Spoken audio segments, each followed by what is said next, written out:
Hi, I'm Dr. Keith Graham from the School of Teacher Education at National Taiwan Normal University. Welcome to this series on classroom English for Taiwanese bilingual schools. In today's video, I will provide guidance on how to give directions in English for a class activity. Directions can be given through 4 stages. The first stage is the attention stage. The attention stage is important because it directs students' attention toward you and it signals to the students that the class is beginning a new segment. The attention stage can be done with a very simple sentence. Class, may I have your attention, please? There are other options for the attention stage as well. I know many teachers like to say, class, eyes on me, which can work equally well. Whether you choose one of these 2 sentences or another sentence for the attention stage, it's important that you stay consistent and use the same sentence each time, especially if your students have low English proficiency. The next stage is the goal stage. The purpose of the goal stage is to announce to our students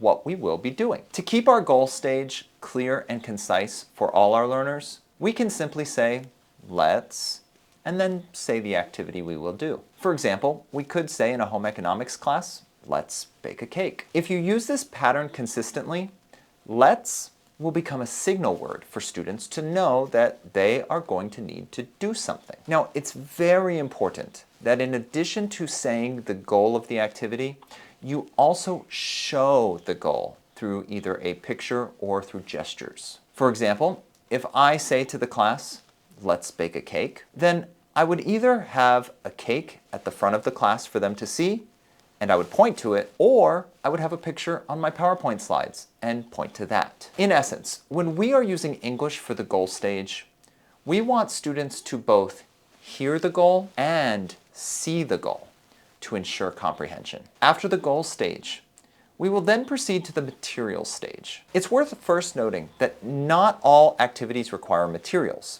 So if you are doing an activity that doesn't require anything but the student, for example, dancing in a performing arts class, then you can skip this stage. The material stage uses a very simple pattern. You need. If you are teaching a class of students with low English proficiency, my recommendation is that you only put 1 item per sentence. For example, if students need a paper and pen, you should not say, you need a paper and a pen. Instead, you should say, you need a paper, you need a pen. By breaking it up into 2 sentences, students will have more time to process what they need, and they will not be overwhelmed by longer sentences. Like in the goal stage, we want to make sure the language in the material stage is supported with visuals or gestures. For each material needed, you should say the material and then show the material. Once again, this is to ensure students are understanding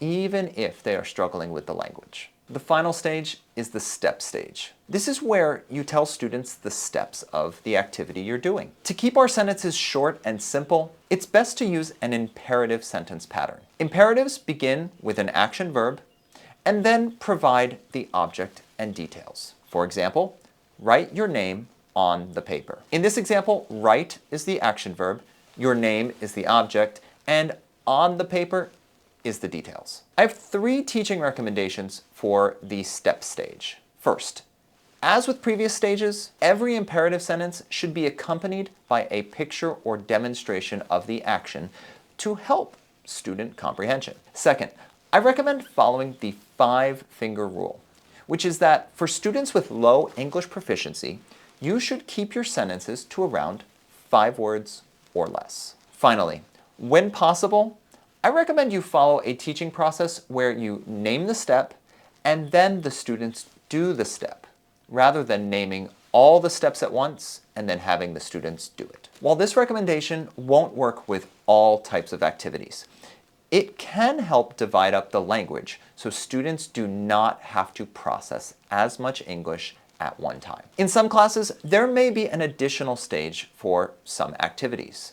And that stage is the rules stage. Usually, we want to tell students what they can or cannot do during the activity in this stage. To do this, we can use patterns like you can and don't. These are the simplest patterns for beginner learners. For more advanced learners, you may want to change to you should or you should not as appropriate. As a reminder, like in the other stages, each rule should be accompanied by a visual or gesture to support understanding. I have one final recommendation for the rule stage. If the rule has to do with safety, do not use English with a class of Taiwanese learners. Anytime we need to tell students how to stay safe and not get hurt, we should always do this in the student's dominant language. Ensuring student safety should be prioritized over giving students English input in the bilingual classroom. Thank you for watching this video in my Classroom English series. If you have any questions about this video or other aspects of using English in schools,